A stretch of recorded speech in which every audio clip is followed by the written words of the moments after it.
All right, good afternoon, everyone. Good afternoon. Hope everyone signed in. We have a sign-in sheet there. Please sign in. Right here, Dana created the agenda. So it's just one Or page. just one We'll page. call on you. We're sorry for that. But normally we have everything in order, but It's today July. is not. Anyway, we want to welcome everyone, and we appreciate you coming to our Bronzeville Neighborhood Association meeting. And we have a lot of stuff to just report on, and then we let you go out and enjoy the heat.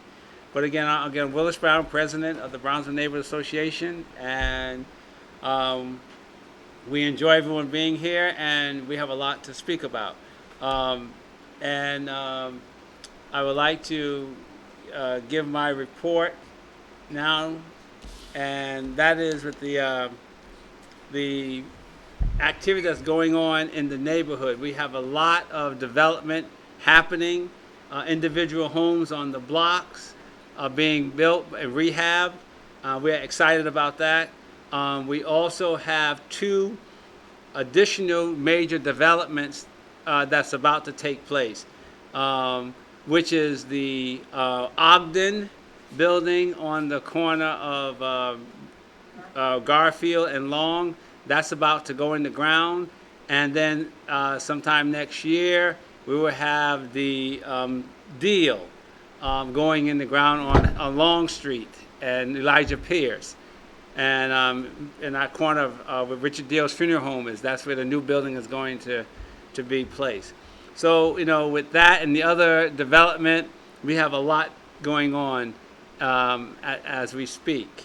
And we want to continue that development because we need housing, we need different things happen. We have individuals doing renovations and doing that. So it's all good here in Bronzeville. And with that, we also have, he will introduce himself shortly. We have a new Commissioner 1, the nearest area commissioner in District 1, he's here. And I'll have him to introduce himself as well as the others. And then we can continue with the Vice President report. And so I'll take this moment for the new people, or just we have a small amount of people today, so we can just go ahead and introduce, starting with you, our new commissioner. Yes, yes, it's all apartments. Yes, the Ogden, which we worked with Metropolitan Development, and we got them to name it the Ogden after Peter Ogden, who was instrumental in bringing the Oddfellows Masonic organization to the U.S. from England. And so they named it. It was called the Ogden in the beginning, and then it switched to the Lincoln. So Peter Ogden. So we got them to name it because it's across the street from it, to name it that. And the same thing with the deal. The Ogden. It was called the Ogden when you were a little girl. Okay, a few years ago. That's not bad. 1940. Yeah, Yeah. very good. In 1940, it changed to the Lincoln. Yeah. So in 1940 it changed to the Lincoln, but this is good. At least someone remembers when it was the Ogden, which is nice. Yeah. So we wanted to keep that name going in the neighborhood. Now, and the Deal building is also coming in honor of Richard Deal, and that's coming, and that's going to be. I think it's going to have about 80 units or so, and the Ogden is going to have about 78. So we have those coming online. The beauty about the deal that one of is an Art Deco building, but on one of the buildings, it will have Bronzeville on the top facing downtown. A big, sign and lights. And that's an achievement for all of us that worked hard for Bronzeville. That we will be in lights when that building gets up there and be facing downtown. The only urban community here in downtown Columbus that will have their name on top of a building facing the downtown. We're very proud of that because we have a lot of things that's going to be taking place in the future. So again, with And if I may also add to that, to answer your question, at the Ogden, there will be a restaurant on the first floor. And then with the deal, there's talk of a possible jazz venue down in the basement. And it will also have a restaurant, I think, on the second floor in the deal. Yeah. Yeah, of the deal. Yeah. Yeah. All right. And so again, you can introduce yourself. You may want to come up here and let us know who you are and where you live. And Are we speaking loud enough for everybody? Okay, there's a fan there, for sure. go ahead. You can- Good afternoon, everyone. I'm Dr. Nathan Harris. I'm the new District 1 Commissioner for Near Side Area Commission. A little bit about me. I'm now the fourth generation to live here in Bronzeville. My great-grandmother moved here in the 50s, so we've been here ever since, same house and everything. So Wow. this is my neighborhood, and I take a lot of pride in it. And so I'm looking forward to continuing to serve you all as residents, really just the neighbors. So if you have any questions, I'm normally here most Saturdays. Just finished my dissertation, so I'm able to come back to Bethany on Saturdays to help serve. Mhm. Next Saturday? Forward. But I'll definitely be back. Yeah, thank you again, Mr. Brown. All right. Good. Thank you. Right. And we can go ahead, Mr. All right. We have Bethany being a host to all kind of activities with the luncheons and our meetings, but we also have Broad Street Presbyterian Church also involved in the neighborhoods, because we can have you just introduce yourself and say a few words if you need to. Bob or Bruce, we're glad that you're here. Well, Bob Yeah. has always been speaking, so it's okay. Bob Lentz, and I've been a member of Broad Street for over 40 years, and I've taken an interest in this neighborhood the past 12 years, I'd say, and continue to look for ways to serve. Can you, Keith and John are working on a project with Bruce, and also serving on a committee with Bruce as chairman, for us to expand our near neighborhood partner. Bruce Hill, happy to be here. Great. All right. And we have our standard folks, Mr. John Mitchell and Mr. Early and Ms. Walker. Introduce yourself so people will know who you are and what you're doing.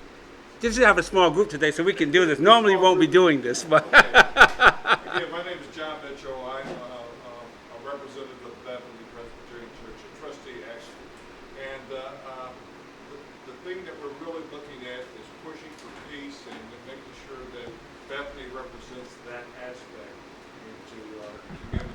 Reaching out in the community and basically saying, let's stop the violence, let's increase the education, and let's do it in peace. And one of the things that I want to really emphasize is Bronzeville is trying to grow. You can't grow unless there's peace. So that's what we're really pushing for. And that's it. Thank you. And you want to mention about your event? Oh, August the 6th, Bronzeville Push for Peace. We will be getting everything out there, and we're going to be over at Mamie Moore Park, and we really want to push that aspect and get the young people out there to say, hey, look, enough of the violence. Okay, thank you. My name is Keith Early. I'm a, I guess, third generation member. My grandparents moved here back in the late 40s, early 50s, and I was a little person remembering all what was available, the trolley car on Mount Vernon Avenue, and now I'm on the board of session for Bethany Presbyterian Church, and I'm also on the board for Old Oaks Civic Association, and also helping out the trustees and negotiating so that we can make the Bronzeville Push for Peace a family event and without violence, and try to bring both children and parents together. So this event will be a continuous yearly event. Thank you. All right, well, thank you. All right. My name is a little different. It's Sensiar, so don't mispronounce it. Sin like you want something bad. A C and R, Sensiar. It's a little different. So my husband and I, we've been living here, I guess since 2019. We bought a house in 2017 and rehabbed it, and we're actually working on another house next to the new apartment where the funeral home is going to be on Hamilton. So we're on Hamilton. And we're just participating in Bronzeville with you all, so we're excited. And we lived in Gahanna for about 27 years with our kids and everything, but we're originally from Cleveland, where we've lived in a whole lot of different places. People, yeah, you like that? So you're a Browns fan? No. Okay, good. All right, well, anyway, my name is Sensiar, and it's nice to meet everyone, but I've seen most of you all before because I've been to the meetings. So. And I know that putting her on the spot, Miss Shelley Fisher, is she can speak and let her know she's one of our great photographers. Yes, she is. And she is one of a kind. And she puts that camera on you, you can rest assured it's a shot only she can do. Thank you. Well, I don't have to tell you anymore, but I do live in Bronzeville, King Lincoln District, over on 22nd, and I just say I live, work, and play here, and I love it. So, and very supportive. Great. Thank you. Good. Mr. Walker?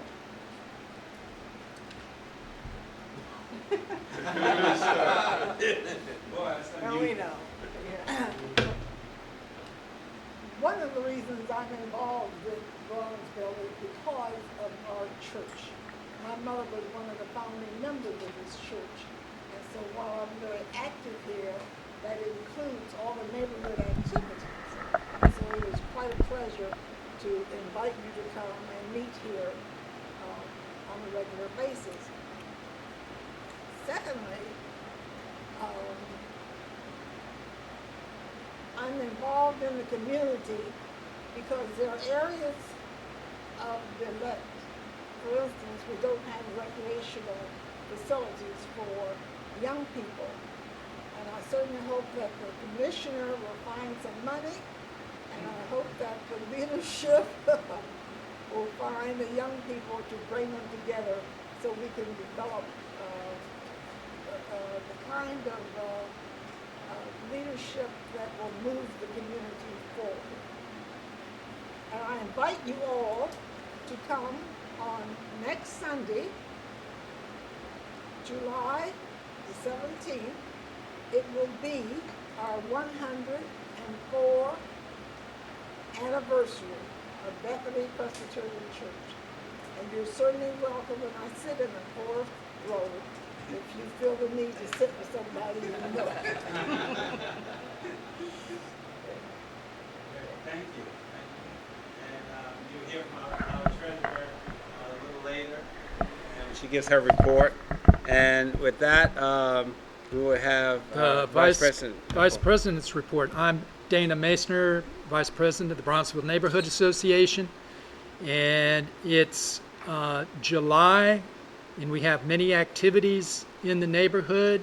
We have many people driving through the neighborhood, many people from the neighborhood who want to come back to the neighborhood. And I've been living in the neighborhood for a good number of years, and it always comes back to housing. Housing. I can't find a house, can't afford a house. There are no houses. And we say there's a lot of construction going on. And our neighborhood has the same problem the other inner city neighborhoods have, is people are moving back to the inner city neighborhoods. And this neighborhood for a long time had housing that had no value to the majority of people in much of the city. So we lost a lot of what would have been available housing. So now we're getting some new building starts, which are individual new homes that are being built. Unfortunately, as we all know, that kind of housing is expensive, anywhere from 350,000 up, which is painful for a lot of people, but we still have a great demand for people to come into the neighborhood. So we have several possibilities. And the biggest possibility in this neighborhood, we are blessed with churches, many churches. Many churches we have much land. Again, we've been saying this for several years. So the churches in this community have an opportunity to help the housing crisis for this particular neighborhood. Unlike a lot of the inner city neighborhoods, the churches in this neighborhood owned land, raw land, acres of raw land. If you were to go up into Victorian Village, Sherman Village, you don't see churches with raw land. They don't have it. They got the land they own. They're on. So we have churches going up Long Street and various other streets that have blocks of land. So the nice thing about the churches having the land is they can do various projects that include multiple demographic concerns, whether economic and whatnot. They could really help us out. And Mayor Ginther and all the other groups associated with housing and housing concerns keep stressing that. But housing is everything. That's what builds your neighborhood. For us to get the stores, for us to get the commercial retail, all that kind of stuff. We need that. And we're getting new apartment construction, but the apartment construction is, for the most part, in limited sites, even as big as they are. That's why I'm saying the churches own the land, lots of land. So that's one thing we need to keep pushing on, and all the churches know this, and we've been in contact with many of the churches, and we don't need to call out the churches, but there are over 20 churches that have a lot of land in this community. So in addition to that, as we've been talking for some time, we have that fantastic redo of the 71 highway corridor through Bronzeville, which was devastating to this community back in the 50s and 60s when it happened. It's now been redone, and it's almost completed for the stretch that goes from roughly 670 at Shiloh down to Broad Street past St. Paul AME. And it's really an addition to this neighborhood. And with the trauma that it caused this community, the amazing thing is at the time they actually built it below grade. So what they've been able to do is turn it now into a plus for the community. So one of the other things that's happened as a result of all this is we in the Bronzeville leadership for many years, back when Mayor Coleman was mayor, have asked the city to reconsider making Long Street two ways over the bridge, over 71 into downtown, at least to Cleveland Avenue. That would be a major reconnection for this community to the city, the inner city. And we had many discussions when the cap was built, when they started the rebuild of the 71 with the Lester and Elijah Pierce flanking it. And the state highway department made it very clear. That bridge is built to handle two-way traffic. Mayor Coleman and his administration with traffic at that time made it clear we want it to stay one way. So it's not a matter it can't be, it's a matter of what we want it to be. So we need to have those discussions with the city because that is a major thoroughfare that with all the new commercial retail we're getting on Long Street would be a wonderful connection for everything. Broad Street Bridge, that's fantastic. It's a beautiful pedestrian bridge. So with all those things, you can see Bronzeville has really made a move forward. We're excited about what's happening. And again, we welcome everybody who wants to be in the neighborhood to come and look for housing. And we're trying our darndest to have more housing built. And if you have the means and the ability, we welcome you. If you are having a challenge, don't give up. We still want you. All right, thank you. Okay, good. We have our treasurer's report, Ms. Stephanie Myricks. Hello, everyone. Uh-huh. Our report is for business done June of 2022.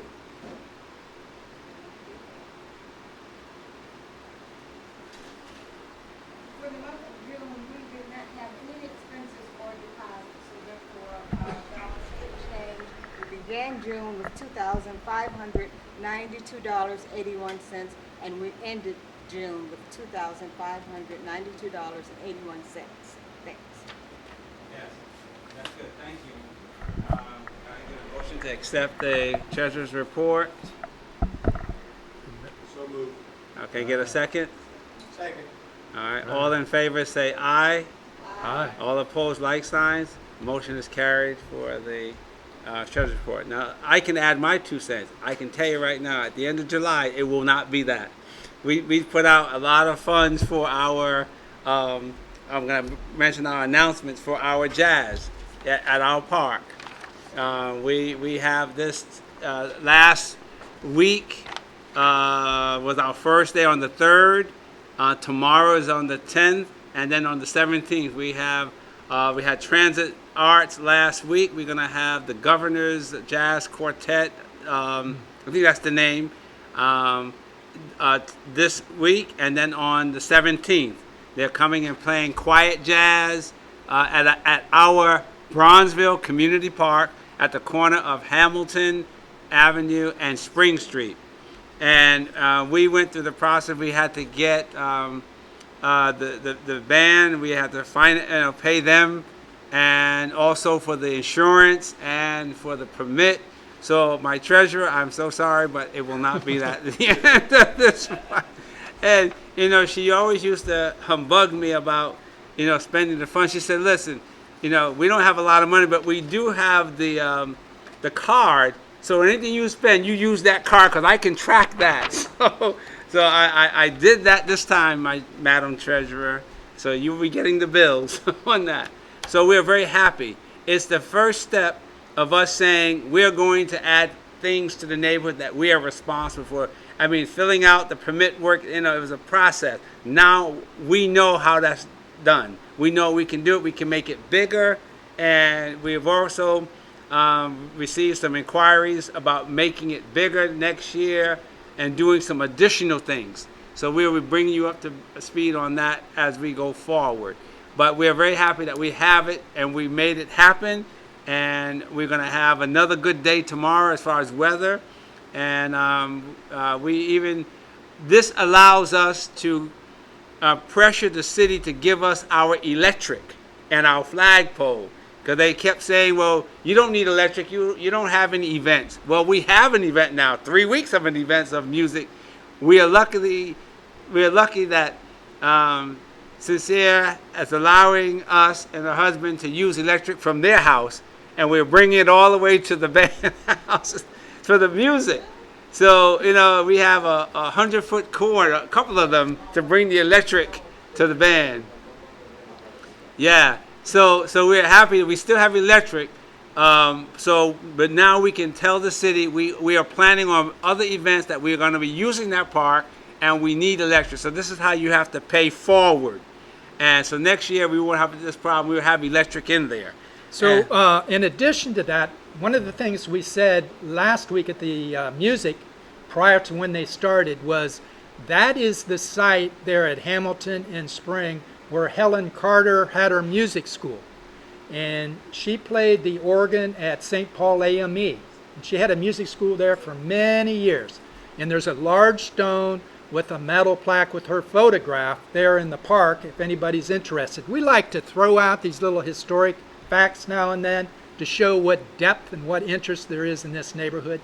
And we have a neighbor across the street, a gentleman who's lived there 45 or so years, and he remembered having been going around the neighborhood when the house was still there.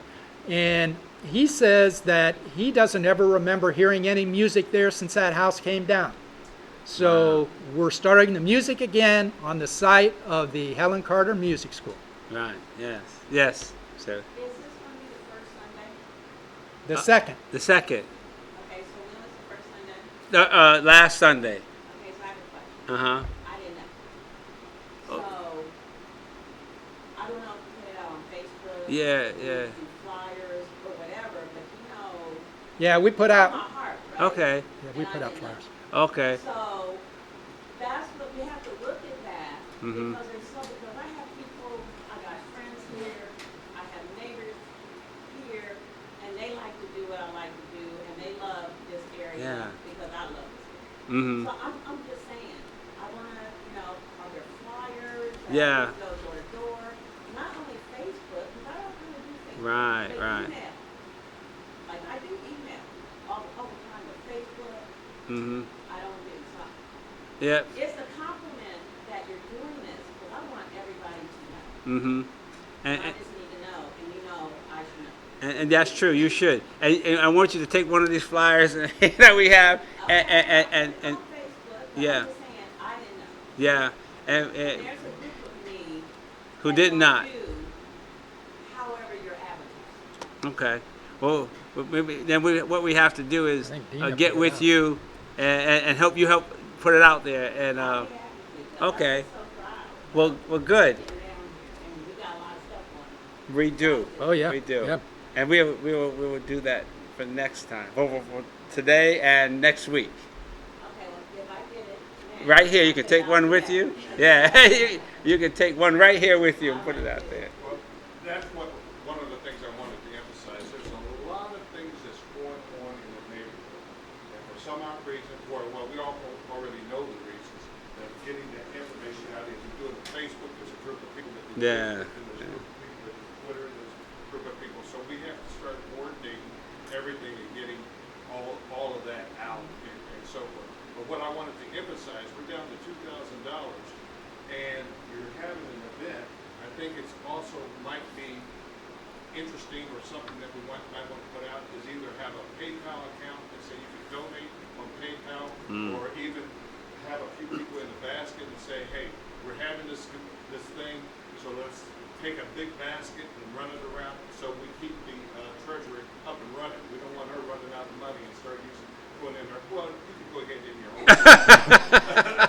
But we want to keep money coming in. Right. And one of the biggest things that I have found when it comes to our neighborhood is that we don't invest in ourselves. We're always knocking at Columbus, or we're knocking someplace else, or we're not investing in ourselves. So I want to get that message out to everybody. It's about time we start watching out and investing in ourselves. And I'm happy to see that you're getting that cord out and at least using your electricity. Yeah. Yes. Thank you. Thank you. Go ahead, Mrs. Walker. Go ahead. I said, in line with what he was saying, last week was the Black Film Festival, which is 5, 6 years old. Huh. So it may be that you can work with groups like that and combine the activities. And this is another thing we spoke with again. We have to centralize. Bruce and Bob. We talked about this again. That we need a group of people, and maybe Chevy, we can resource you. We need to fund that to get a source or group of people or committee that we can do that. And we talked about that. So we're going to do that. It's critical. Yeah, and I talked to Willis about sponsors. Mm-hmm. And so my husband and I would, we would enjoy having a committee to help us with that. Right. Sponsors would probably be the ones that could fund it the most on this Right. organization the most. And we just talked about that. So we're gonna be getting back to you in the next week or two, because we both were traveling, but we need to do this now because we have a lot coming on, and we need to have a mechanism that we can say this is happening, and it goes to in that network of communication. Yeah, I appreciate that. But we're gonna be meeting this week. So Shelley, I'm gonna be calling you soon. See, the thing in this community is it has a history of having had many things, whether they're parades, other events, music, culture events, and for various reasons, many of them kind of disappeared, but they were never forgotten. So this year, Al Edmondson started the parade, and there were a lot of comments and a lot of excitement about the parade. So we can build on that. And then we're starting with this music in addition to the Music King Arts Center has had in past years.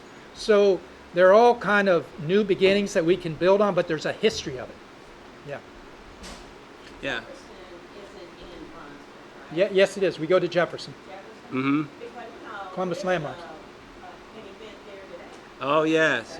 By Al Edmondson, jazz. And we don't know about that. Right, I heard about that. See, this is why we're going to have to do better. We got so much. Yeah, I agree. And there's something at the here at the Mamie Moore Park. There's another That's event. starting next Thursday. I do know about that. Okay.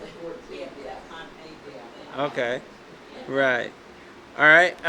And then we have Rita Fuller Yates, Black Columbus Black History Tours.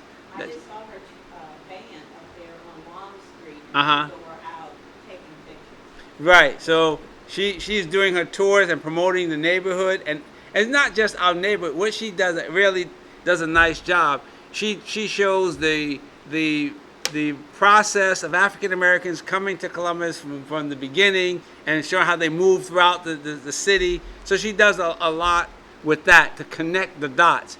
And what Dana and I do as historians of Bronzeville, with the help of Mrs. Walker and others, that we focus on Bronzeville and how it impacted the city. So it's really nice that we're doing a little bit of both, because we can't cover everything. So she ties it from when African Americans were living downtown, when they had the flood of 1913, when they moved east, and the businesses that were downtown, what happened, how it changed the whole economics and the dynamics. And she goes into all that and point out buildings where African Americans had offices, businesses downtown. And so she really does a sharp job at educating people on the impact that African Americans had when they came to Columbus. And what we do is show the impact, the social and economic impact, and even political, of how Bronzeville was like a center of energy, a synergy, as one of the places, because you had Flytown, you had Hanford Village, you had other areas, but this was the hub that things were happening, and how that influenced and impact that movement of African Americans here. So it's nice that we're doing this and moving forward with that. And Rita Fuller Yates tours, the Black History of Columbus, start at the Bronzeville Community Park, Yeah. right there at Elijah Pierce and Spring, or at Hamilton and Spring. The park is between those two areas. So she finished her tour last week when the music was still continuing. So the people came off the bus and they were doubly impressed with the music as they exited out of their tour. Right. So it's nice how events overlap. Yes. So it's good. So with that, just want to also let people know there will be no meeting in August. We'll be taking that time to get our communications together and everything.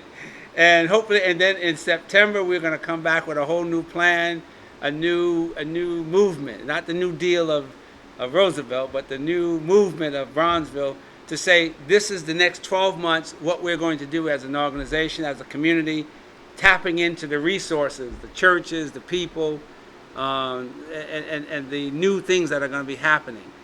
So we will be doing that in September, in our September meeting. So right now, if we have time for any other announcements or comments from anyone, we'd be happy to Any take that. Concerns, interests? Okay, you know that the Lincoln Theater has a wind down Wednesdays? No. I'm the mayor, don't even know that. We're going to put an end to that. But they're sold out through September, but it's really cool on the rooftop.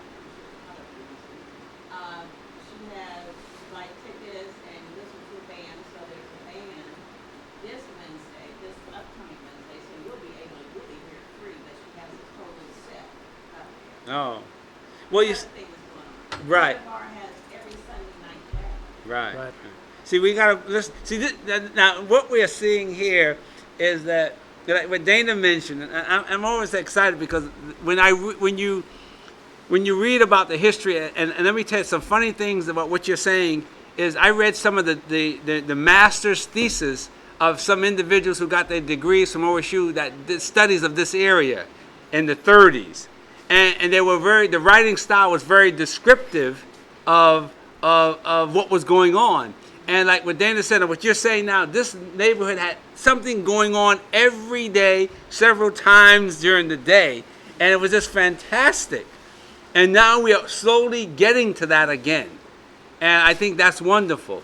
And we just need to engage and incorporate the residents of all economic levels to be a part of what is here to go to the next level with this. But is this what's happening in the past? It's Back to the Future. I just want to add one last thing, if I could. The housing and everything is very good, but we really need, and you mentioned it once before, we really need to start focusing on workforce development.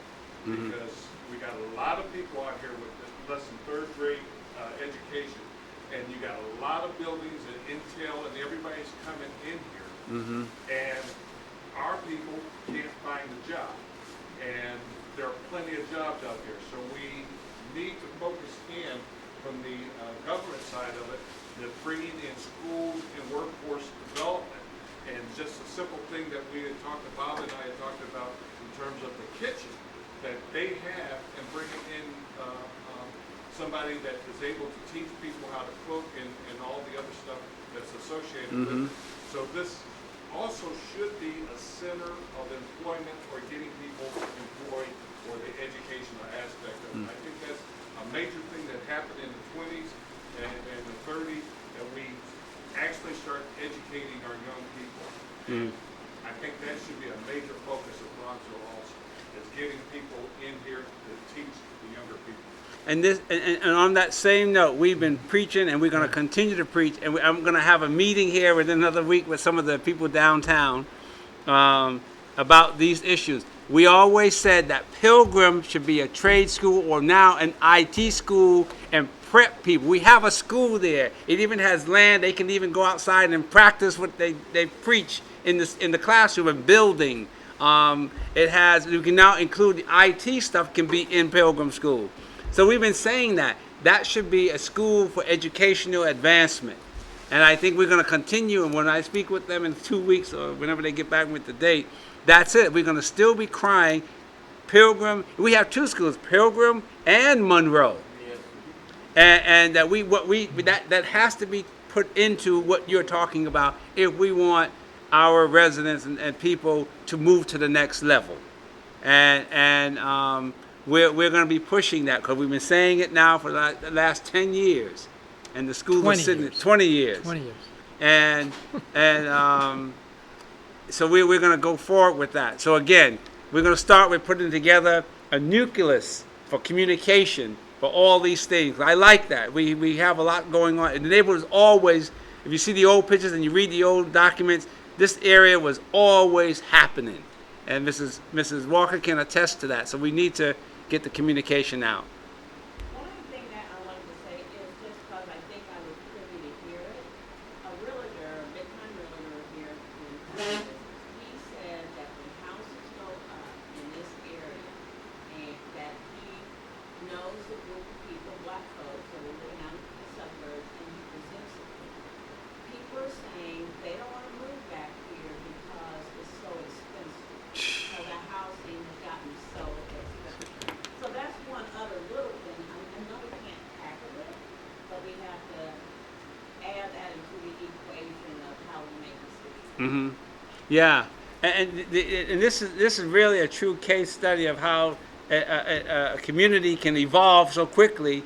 And one thing that may help us is with the interest rates going up a little bit. It will slow things down probably in the price of housing, but I think it shows that how a neighborhood can do that. And the reason why it's doing that is that what we said in the beginning is location, location, location.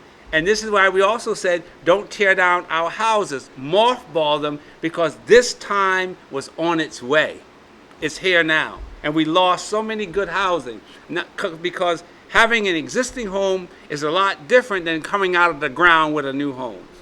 So we missed the boat with tearing down a lot of our houses, but what we have to do now is look at the economics of the area and how do we blend that and get it to the next level, to keep people here, to bring people and bring the businesses here. See, this neighborhood has always been mixed economically as well as mixed ethnically, demographically, however you want to say that, but predominantly African American since the 20s. So, as we all know, Broad Street to Long Street, higher end houses, Long Street to Mount Vernon, another price range, and then Mount Vernon up to 670 could be like Long Street to Mount Vernon, but predominantly a little bit below that. And that enabled all kinds of people, middle class, people who were wanting to be in middle class, and the people who had more than middle class to be in this community. But this is happening all across the country right now. All the inner city neighborhoods are losing middle class people. It's turning into people who have more means. So every community is dealing with this. We're trying. And we said this was going to happen 20 years ago, 15 years ago, 10 years ago. And so here we are now. And that's why the churches play such a huge role in this community. I can't say that enough. They can really make a difference. They can control housing costs to some degree to help people out. But you know, and we're going to end with this here because it's time, but here it is. What we're seeing now is just the beginning. The tip of the iceberg, or the enchilada. You know, the iceberg is here, but underneath that water is much larger iceberg. Let me tell you, the next phase of Bronzeville development is the north of here, parallel to I-670. All that there where the clinic is, the clinic there. Right, all of that north area, all that land behind Bolivar Arms, you know, the VA, all of that, that's waiting because it's prime because you have access to the freeway. Right off there, you're right there, boom. You can go as high as you want, you can go, and you have all the access. So that's where, and you also have the neighborhood house. It's another area, that a lot of land, St. Dominic's, all right behind there. So what we're seeing now is nothing that's going to come because the economic pressures for housing is going to increase. And we have the key locations because we have access to the freeways on our northern boundaries, our southern boundaries, our east boundaries, and our west boundaries. You can't get any better than that. So I'm saying, what you see now, you're going to see dust fly when they dig a hole up on that northern boundary. And so we need to get an army of people skilled to fit that, whether it's IT or construction or whatever. So that's why we need Pilgrim to be a trade school or an educational school, an economic-driven school for people to get in there, get certified, and come out and participate and live and work in the area. So this is something that you read about, not to be engaged in. We are actually engaged in the evolution or the revival of a neighborhood. I mean, that's almost unheard of. You know, everyone grew up in a neighborhood that was already established for them. We're now creating the pathway of what's coming. So, again, with that, I welcome it. So, Shelley and Bruce and John, we're going to be getting together to, and I know, and we got to put this together because Sincere won't be getting the funding if we're not organized to spread the word. So I'm going to leave her out for right now. We're going to do all of this and then say, here, we have this method now to reach the people in our area.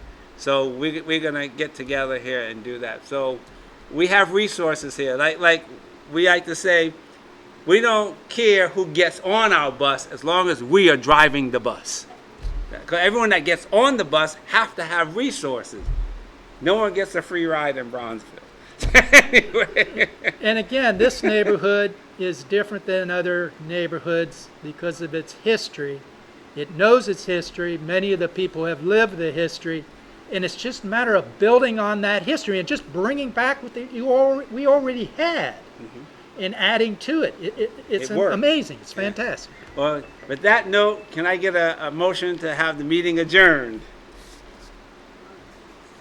Okay, so can I get a second? Second. All in favor? Say aye. All like sign for opposition? Good, the motion carries. Have a good summer, and we will see everyone back in September. You'll be getting notices out in a more effective way. And come to our jazz on tomorrow from 4 to 6, and then on the 17th from 4 to 6 at the Brownsville Community Park. Thank you. Sounds like an advertisement.